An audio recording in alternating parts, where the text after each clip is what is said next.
een ding moet die wêreld daar buitekant weet. Ons kan nie sonder vryheid lewe en as dit dan moet, dan sal ons omvat met die geweldbare werk. Eugene Terre-Blanche, leader of the Afrikaner white supremacist movement known as the AWB. In the year before the 1994 election of Nelson Mandela, the AWB aggressively defended the apartheid system.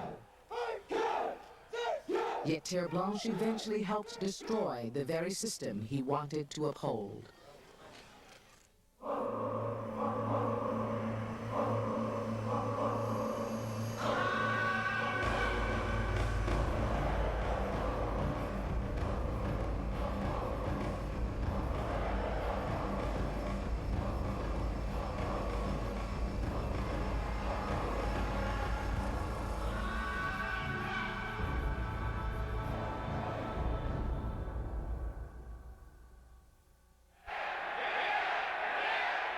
Terre-Blanche drew his strength from fears among white Afrikaners that their government was selling out to the African National Congress. In late 1992, the ruling National Party and the ANC were trying to break a deadlock that had stalled negotiations for 2 years. The ANC demanded straightforward majority rule. The National Party wanted some form of veto power. While the white extremists boycotted the negotiations, the two major players got together for informal talks. We started having what we call boss beras, that is, talks away in the bush, between the ANC and the government, to try and thresh out outstanding issues. It was probably for many of our ANC counterparts the first time that they flew in government aeroplanes. It was also significant because it was the first time that we flew together in any aeroplane whatsoever.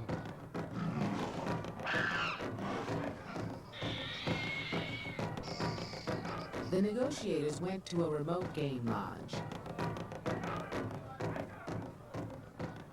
One of the ANC negotiators was Joe Slovo, chairman of the Communist Party. The party had been allied with the ANC for decades. Slovo was also a top ANC executive. He had supported Soviet military action over the years.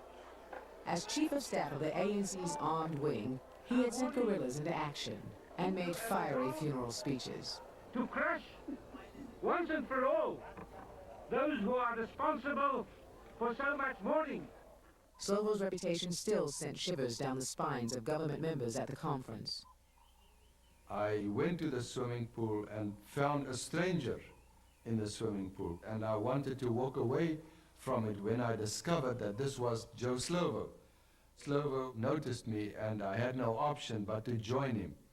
Now that I felt extremely uncomfortable about, because Joe Slovo, the communist, the terrorist, what would my late father have said about this? A staunch policeman, terrorist hunter, his son in the swimming pool with this communist terrorist. But Slovo, now ill with cancer, had surprised everyone by revealing himself to be a pragmatist. He had proposed a reasonable compromise to break the deadlock. A sunset clause to create a period of power sharing which would then disappear like the setting sun. The National Party showed interest. We realized that in the final instance, the major breakthrough that we have to make in this country was to find a settlement with the ANC. That's the reality. We used to go in for a degree of jollification in the evenings, spend a bit of time in the pub together at night, and obviously when you are negotiating with people and you create that kind of social rapport, things become easier and you get to know them, you get to understand each individual a little better.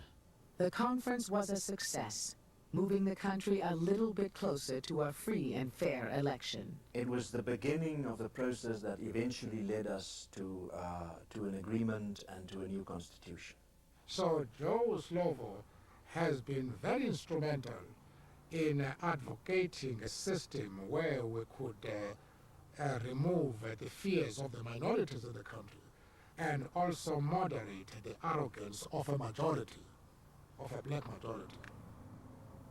Formal negotiations began soon after at the World Trade Center in Johannesburg. The ANC and the government agreed that their power-sharing coalition would last for 5 years. Other parties had to accept the terms. There were, at the multi-party talks, 26 parties altogether. But every level-headed South African knew that essentially the settlement would come through what the government and the ANC could agree upon or not. The one had the power and the other one had the majority support. The understanding between the ANC and the National Party angered Afrikaners of the right wing, dominated by the Conservative Party. You can see this process of ANC National Party cooperating against the rest. For example, if there's some problems or suddenly there's a veto or something that's just got stuck, then firstly Slovo will pick it up. And you can see he sort of writes a small note to Ramaphosa. Ramaphosa would then wink for Rolf Meyer, and the two of them would go outside. They would formulate some sort of proposal, come back, the one would propose, the other one would second it, and it was just being forced through. We maintained a very close link with our principles. And I think we followed very much the same pattern in that regard. I reported to FW, and he reported to Mandela, but very much on the same basis. Very close line, very hands-on. The partnership became known as the Rolf and Cyril Show. Right-wing Afrikaners saw it as a threat. We were sure that one or another time the government will capitulate and hand over the country to the communist forces. Not liking what they saw, the AWB demanded their own state. My people, the Afrikaner folk, really has a right, according to international law, to demand some part of this land as their own. You have a place where a Brit can be British. I must have land where the Afrikaner, the Boer, can be a Boer. A more moderate advocate of Afrikaner separatism was Constant Viljoen, former chief of the South African Defence Force and a war hero. In June 1993, Viljoen took a petition from an alliance of 20 right-wing groups called the Afrikaner Volksfront to the multi-party conference. We were going to hand over at the World Trade Center some demands by the Volksfront. In other words, to have self-determination for the Afrikaner people. That was the intention. Terre Blanche's AWB was there in force. Eventually we got news that some of the people entering rather late were harassed at the gate. Some people were pulled out of their cars. It was getting a bit more ugly. Then when the gates went open, the people started moving in, and then people started running. Terre Blanche was leading the AWB contingent. And we tried to stop the crowd in front of the building. I actually ran ahead myself because I realized what was taking place and I was going to stop them, and I did so. I got on top of a pole and I sort of signaled to all the people and they did stop. And the whole crowd would have stopped in a very orderly manner, and then some AWB members on a vehicle came through. They ignored the warnings to stop. They look like they're invading the place. Oh, look at it!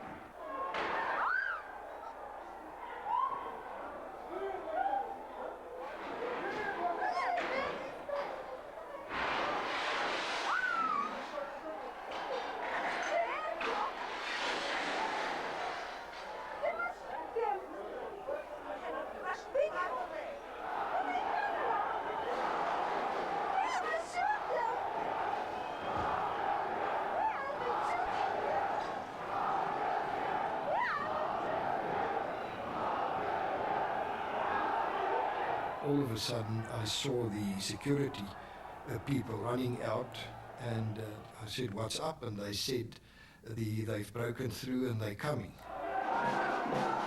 And then my own security man simply grabbed hold of me and ran.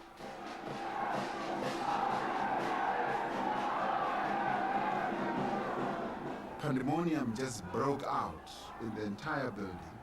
Many people on the ANC side, from the government side, all huddled into the government offices. We thought the right-wingers would never dare just march into government offices and start accosting people or assaulting them. And in fact, we even feared that we would be shot at. The AWB overwhelmed the police. Signs of glass and everything shattering and everything, and reports coming through that they are looking for us, particularly Rolf and Cyril.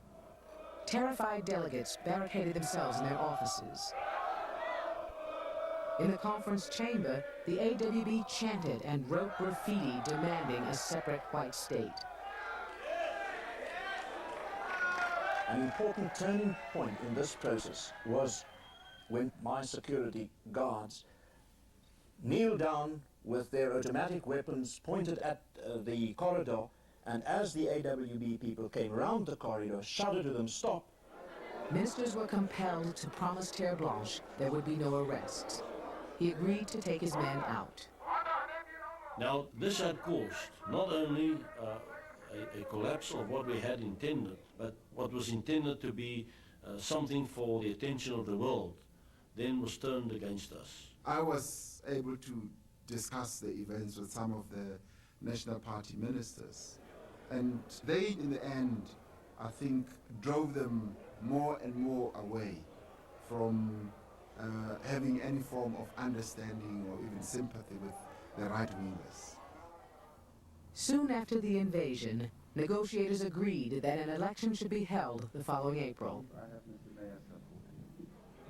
With the ANC growing in confidence and looking certain to win the election, the National Party had retreated bit by bit on nearly all its power-sharing demands. One remained. The National Party insisted that its white minority ministers must have the power to block ANC decisions within the cabinet. They called this governing by consensus. It was the one issue on which the ANC was not prepared to make a concession on. That is, the cabinet should be able to take decisions by majority rather than by consensus as they had originally wanted it. When the last day of the conference came, Ramaphosa was convinced the government's negotiators, headed by Ruth Meyer, could not afford to take the blame for a breakdown.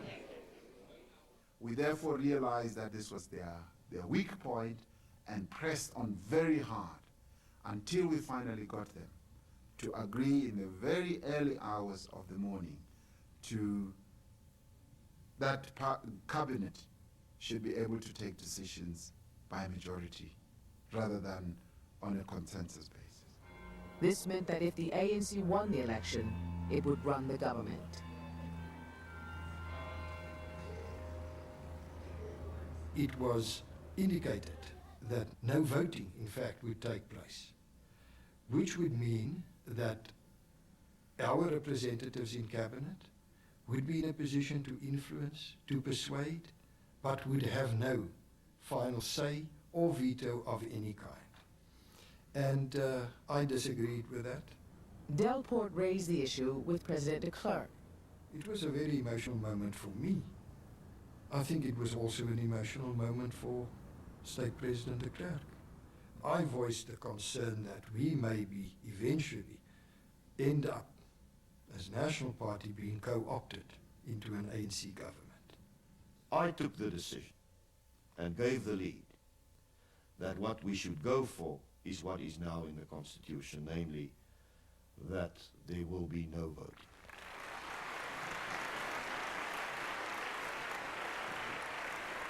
Die basiese beginsels van magsdeling, dat minderheidsgroepe werklike inspraak sou hê om besluitneming te beïnvloed. Dit het nie werklik gematerialiseer nie. Die verste wat ons kan gaan is om te sê dat ons het 'n teenwoordigheid onderhandel in die kabinet en ons kan waarskynlik by force of presence kan ons besluite probeer beïnvloed.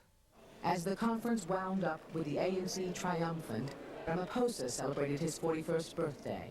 I was able to see Roof Mayor for the first time dancing on the floor when we were having this party. He was quite happy, he was quite jovial, and I kept wondering whether I would have been as happy as he was if I was in his position, having finally given in the way that they had. Key National Party negotiators were satisfied they had struck a workable deal with an adversary they had grown to trust. Now the election could proceed. Terre Blanche threw all his weight into stopping the election. He held a rally at the Pretoria Monument to the Afrikaner pioneers. He said if Mandela wanted war, he would get war.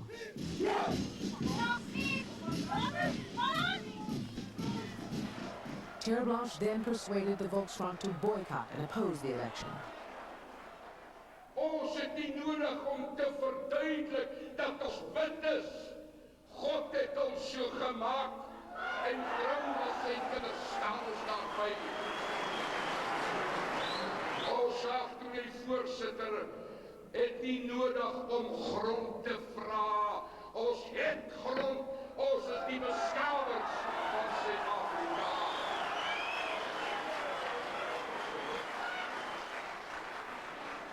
Ons is nie bereid om in 'n verkiesing in te gaan waar die ANC die boere se poppe tel. Terre Blanche threatened force to block the election. Right-wingers looked to Viljoen, the experienced general, for leadership. He was reluctant, though he said he could call on 14,000 army reservists. I also had forces available, I would say, from what would split off from the defense force. Because had I really taken a military action, there was a real danger of polarization within the defense force. It would certainly have been a substantial number of people that would have splitted from the defense force and would have joined me in fighting for the liberation of the Afrikaner people. The Volksfront needed allies. Under apartheid, each of South Africa's black groups was assigned to a semi-autonomous tribal state. These tribal states were to be abolished on election day. Of the 10 tribal states around the country's periphery, the most populous was KwaZulu in the province of Natal. KwaZulu was a one-party state run by the IFP, the Inkatha Freedom Party of Chief Mangosuthu Buthelezi. He was refusing to take part in the election, and he could take an additional 3 million Zulu votes with him.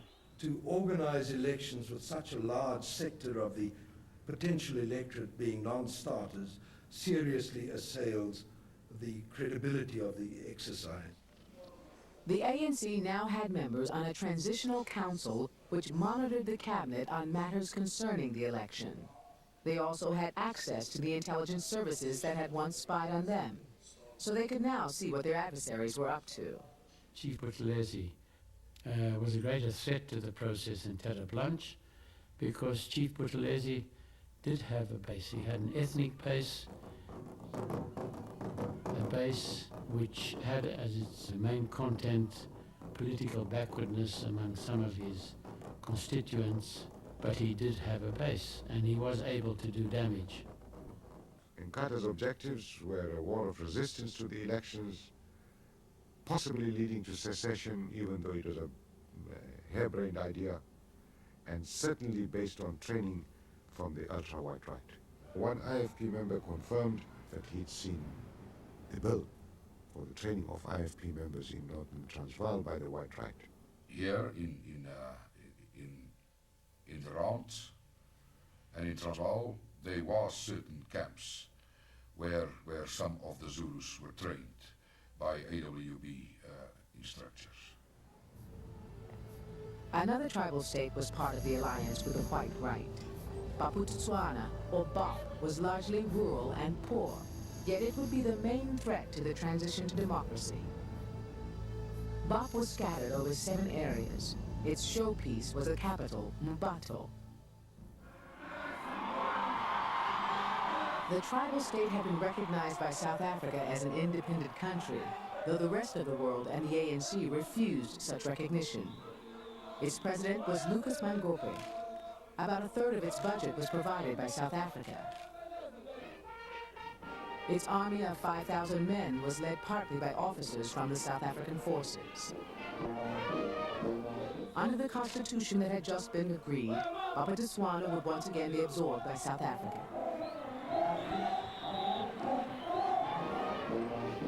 Mangope did not like this prospect, and so he had outlawed electoral activity in Bop. President de Klerk came here, for instance, about 2, 3, 4 times, together with Mr. Beckboerter, to try and influence our president here to give in. We said to him he could not prevent South Africans, and a vast number of the people living in his country are South African citizens, that they had a right to participate freely in democratic activities, meetings, and in the election.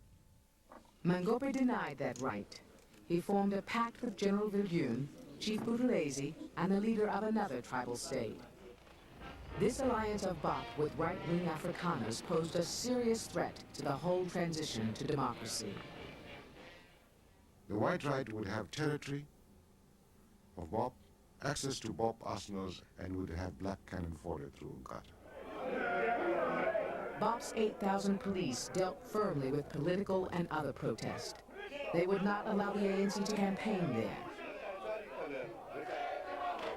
ANC agents warned Bop's civil servants that Mangope's government would disappear on election day, leaving no one to pay their salaries and pensions. The Bop civil servants demanded their money immediately. Demonstrations became riots. General Jack Turner was an advisor to President Mangope. Even the security forces were being terrorized. Their houses were being burned down. Their families were being terrorized. They didn't know exactly if they go home that evening, is their house still going to be intact? But Mangope stood firm. When some of his black soldiers urged him to abandon his independence, he refused. He warned the defense force. He said to them on that day, "Look, gentlemen, if you feel you cannot toe the line with me, give me that which is mine. And leave the defense force. I'll go and get some other people to come and be in this defense force." The other people Mangope counted on were Viljoen's militia of army reservists, who were members of the right-wing Volksfront alliance.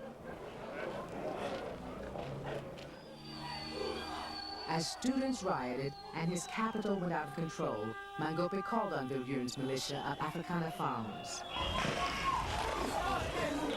He then requested from me assistance for that weekend. I then said to Mr. Mangope that I am prepared to move in farmers for this purpose.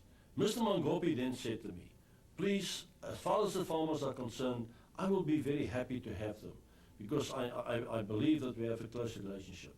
But please do not bring the AWB." I emphasized to them, "Please, come in. Do not bring in the AWB."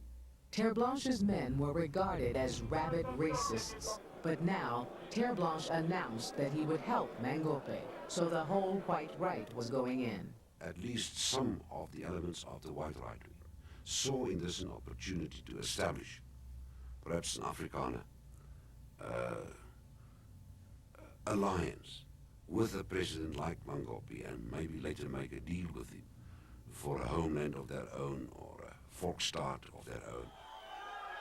The day after Terre Blanche announced his readiness to help, part of the Bop police force mutinied and joined the demonstrators. Law enforcement ceased. Looting ensued at Mabato's main shopping center. Soldiers of the Bop Defense Force were nowhere to be seen. Terre Blanche seized the moment. He issued an appeal over Radio Pretoria, a pirate station of the white right, for AWB members to gather with full kit. Viljoen and other more moderate leaders now tried to stop Terre Blanche. He said, "I have had an agreement with the state president, and I phoned him already, and I said I will take in my men tonight, so I'm going to take in my men." So I did. I had a call from Mr. Eugene Terre Blanche, who offered to come in and help. And I said, please don't come in. But the AWB went in anyway. Although worried about the AWB, Viljoen was determined to keep Mangope in power and the right-wing alliance intact. So he summoned his militia of 3,000 to 4,000 unarmed farmers. Viljoen gave the job of mobilizing the force to save Mangope to a former South African Army brigadier, Do Steyn. Die mense wat ingegaan het nie militêre wapens aangeneem nie vir eenvoudige rede dat dit sou misbruik wees van 'n militêre wapen. Militêre wapens soos uitgereik in die RSA word aangewend in opdrag van die weermag. Hierdie was nie 'n opdrag van die weermag nie. Hierdie was 'n volksfront operasie. Vir daai rede is daar ooreengekom deur generaal Viljoen met generaal Turner van die Botswana, die weermag, dat die Bob weermag sou vir ons die wapens beskikbaar gestel het wat ons nodig gehad het vir die operasie. In Pretoria, intelligence reports suggested that if Viljoen's men held Bop, the SADF, the South African Defence Force, might refuse to fire on them. There were also reports that the White Rat, and particularly Constant Viljoen's group, had access to the commandos in the SADF, that the loyalty of the police went to the right wing also, and therefore, extending beyond that scenario, there was a prospect that the de Klerk government could be toppled by the military. Steyn took his men to Bop's military airbase. They were to sleep in the hangars there and get the weapons they needed. The next day, armed, they were to restore order and keep Bop's independence intact. The intruder Terre Blanche had also been allowed into the air base. This was to keep him out of town, where AWB men had already been terrorizing local blacks. Turner sent officers to fetch both Terre Blanche and Volksfront militia leader Steyn. So I said, yes, I will go in and I'll follow them, and they took me to Jack Turner. Turner saw the welcome Volksfront man and the unwelcome AWB man together at Defense Headquarters. I asked Mr. Terre Blanche, what were they doing there? And he said, they have come to help. So I said, but we did not ask for your help. And he said, your president asked for help. Turner consulted his superiors. And then he demands that I must leave Bophuthatswana. Me, Terre Blanche, must leave Bophuthatswana. Because I'm busy overheating the situation because of my presence. So I said to him, that's bloody nonsense. More looting and disorder was expected at dawn, but the argument with Terre Blanche went on all night. Ek was baie frustreerd, want die tyd het geloop. Hierdie ouens wil hê ek moet môreoggend as die son opkom moet ek in operasie wees, maar die wapens word nie uitgereik nie. Well, I said, gentlemen, it can't carry on like this, and we want the AWB out of Mabatu as soon as possible. And I wanted them out before first light, before the people started seeing that the AWB were there. And why I knew there was going to be conflict, because the AWB was seen to be a racist type of organization. And our soldiers were, especially our soldiers, were against them being there. By now, the Bop army had noticed Terre Blanche's presence at their headquarters. When my own troops heard that some of the weapons were being earmarked for the Volksfront, they didn't like it very much. In actual fact, they refused to load any weapons onto vehicles, and that any of the weapons were to be given to the Volksfront. Because once again, they saw the Volksfront as part of the AWB contingent. One Bop soldier explained the army's position. Ek het gesê, daar word nie meer in die Bop weermag onderskeid gemaak tussen Volksfront en AWB nie. Elke ou wat nou daar rondloop wat nie deel van die Bop weermag is nie, word beskou as 'n lid van die AWB. When dawn revealed the white right at the airbase, the Bop soldiers' anger grew. They wanted us to get rid of them as soon as possible. And they even said that they were preparing to attack those people if those people did not leave immediately. Eventually, the AWB agreed to leave. What happened then helped bring down the regime they had tried to save, and with it, the whole breakaway movement. As they drove out, the AWB men were in a foul mood. They fired indiscriminately at people on street corners, killing and wounding many. When I'm on the way to go and fetch my taxi, Marota, the AWB just shoot us. I just hear the shooting, and I get inside the car. I was just crying. I told the people, they shoot me in the leg. For nothing. This casual butchery further enraged the Bop Army. The AWB was now driving out of town in several columns. Not all of them found their road clear. In one area, a crowd formed at a roadblock manned by Bop soldiers. The crowd chanted anti-AWB slogans. One of the departing AWB columns headed towards them and opened fire to clear the road.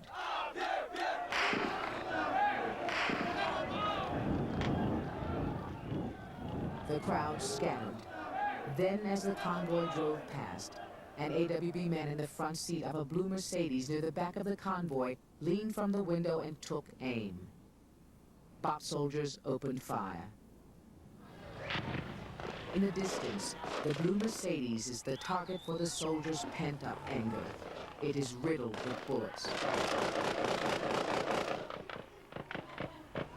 With the driver fatally wounded, 2 other injured men clambered out.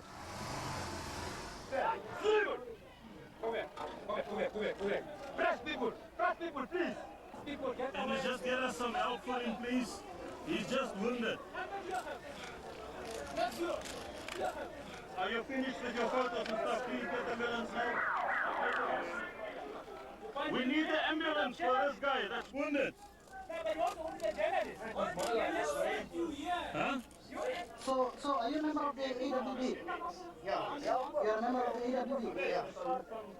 And there they murdered them. They just murdered them, what you saw on television. Please get me out, please. I'm bleeding. I'm already laying here for 15 up to 20 minutes. Can you please? No, they call an ambulance is coming. What were you doing, Joseph? Suddenly, one of the Bop policemen pumped bullets into the wounded AWB man.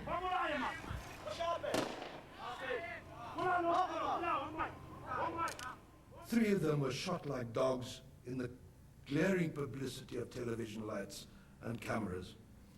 That had an enormous effect on the right-wing willingness to resist the elections further by means of violence and terrorism. And I think mothers, wives, parents for the first time realized that this talk of fighting it for a Buddha start meant that their sons and daughters would be killed no matter how tough they talked. The events were sad, but it did have the effect that you cannot play with the peace process in this country, and this country is simply not up for grabs. Now you held me responsible. At least the AWB tried to help, and what is more interesting is, at least on record there it stands now, that we were willingly to die for black people, for an independent black state, Botswana. How can I feel myself responsible? I, my friend, I have to answer myself and the voices in me, the voice of my people. During the attack on the Mercedes, the Volksfront men had remained at the airbase. They stayed there while our people were murdered and we were attacked, and late in the afternoon they slipped away. Dis ook nadat daai onttrekking plaasgevind het, né? Waar daar finaal besluit is dat daar is nie meer sin daaraan as ons daar sou bly nie. The government now decided to get rid of Mangope. The ANC assigned a top man to ensure that this was done.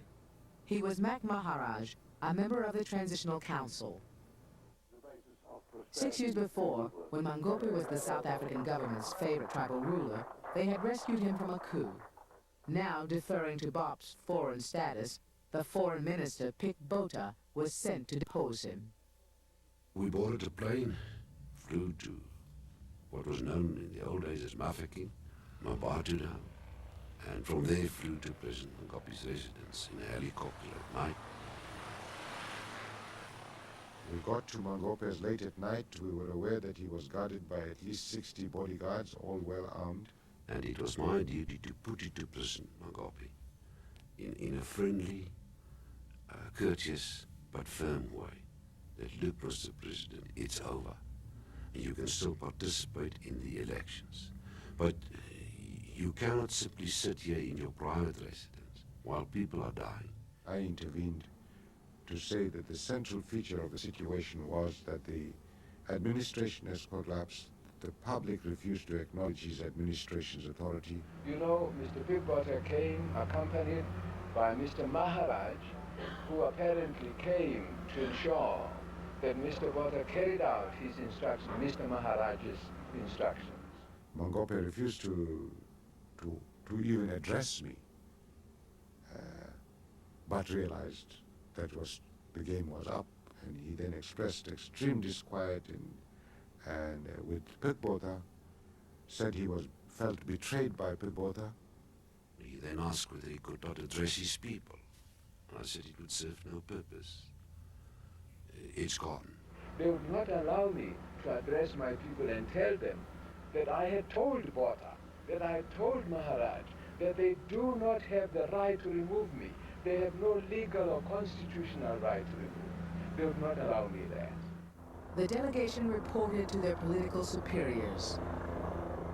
Mangope was very arrogant when they wanted to tell him that he should resign, and that if he does not resign, he would then be ordered to resign.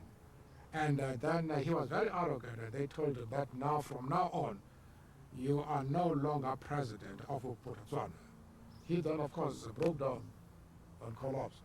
And once a statement was made that Mangope had been deposed, then, of course, the right wing itself collapsed. Only one threat to a peaceful transition remained, but it was a dangerous one: KwaZulu. Chief Buthelezi got his IFP, the Inkatha Freedom Party, ready to enforce a boycott of the elections. He wanted KwaZulu and the surrounding province of Natal to have rights that were not included in the agreed constitution. There was a demand for what really amounted to a form of almost full independence for the Zulu kingdom. It was made more complex, I think, by Inkatha insisting on, in my opinion, powers for the provinces, including Natal, which were really in effect tantamount to become a totally independent state. The government and the ANC rejected these demands. Violence between Buthelesi's supporters and those of the ANC escalated, with hundreds killed each month. The big question was whether in Natal the election could be held at all. In one incident there, 15 young ANC election workers were killed. Mandela went to see Buthelezi. The essence of my appeal to him was that whoever was wrong or right at the beginning, history will indict us for having failed to stop the slaughter of our own people. And the only thing that we can do now is to unite and to take part in the elections. I'm not devious by nature. God didn't make me that way. So when I said we're not going to participate, I meant that we're not going to participate. Simple as that. On March 28th, Inkatha supporters staged an anti-election march through Johannesburg to the ANC headquarters. There was sporadic shooting along the way. Then a volley was fired into the crowd from the ANC building. Altogether, more than 50 people died.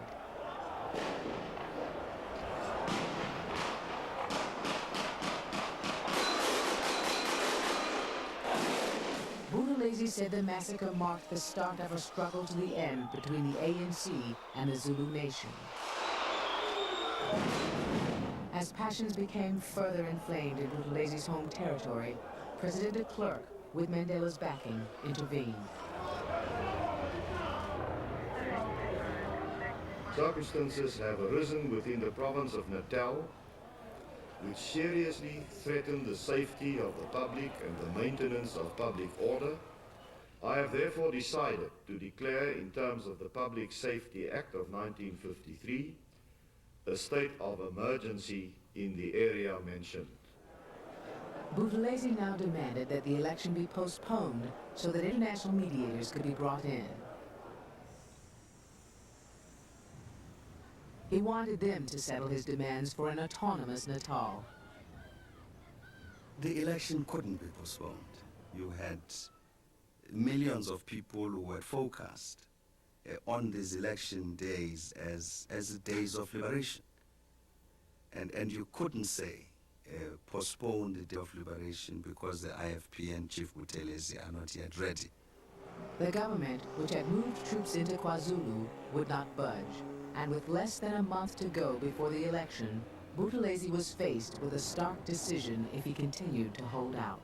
There was a realization on the side of Inkatha that not participating faced them with a major choice, and that would be the choice of going to the bush. And that they realized, because the leadership of Inkatha, I sincerely believe, didn't want war and doesn't want war, that would lead them into a situation of declaring a form of war. If he didn't squeeze into the process in that last 10 days, he would be completely and utterly eliminated from the political scene. In a last-minute move, de Klerk and Mandela made a few face-saving offers. They agreed also that as soon as possible after elections, that there would be international mediation. It was on that basis. Because then, for me, from the point of view of a politician, it was very stupid of me at that point, without canvassing, without voter education, without any money, to then undertake to participate in an election, even a few days' time. But I had no excuse whatsoever for not doing so. With 8 days to go, a great burden of fear slipped away. The threat of the country descending into chaos at last receded. Inkatha, the election's last formidable opponent, would participate. To add them to the ballot, 80 million stickers had to be printed. More than 19 million people voted. The ANC won 63%, the National Party 20%, Inkatha 10%. De Klerk, who became the second of 2 deputy presidents, reflected on the transition he had initiated. 4 years and 3 months ago, I said in Parliament that the time had come. He claimed his original objectives had been fulfilled. We have seen the end of discrimination. We have equality before the law. Minority rights have been secured. When de Klerk made his speech on the 2nd February 1990, he thought that by unburning the ANC, he would be able to control political events in our country. I don't believe that he knew that he was actually unleashing a force which he would find far, far, far beyond his own political imagination and control. On May 10, 1994, Nelson Mandela was inaugurated as the first president of the new Republic of South Africa. The whole world came to Pretoria, the capital which for half a century had been an international outcast. New ministers, allies, and former rivals were all in attendance. Mandela's government was formed in line with Joe Slovo's Sunset Clause compromise. Slovo himself, by now gravely ill, was in the cabinet. I never really worked out in my mind whether I would or wouldn't live to see it. But I thought always that it was within the realm of possibility that I would live to see the transformation that has taken place. I feel that we can all leave this earth in peace, having achieved what we have achieved. Joe Slovo died on January 6, 1995, 8 months after Nelson Mandela was inaugurated as the first president of a truly democratic South Africa.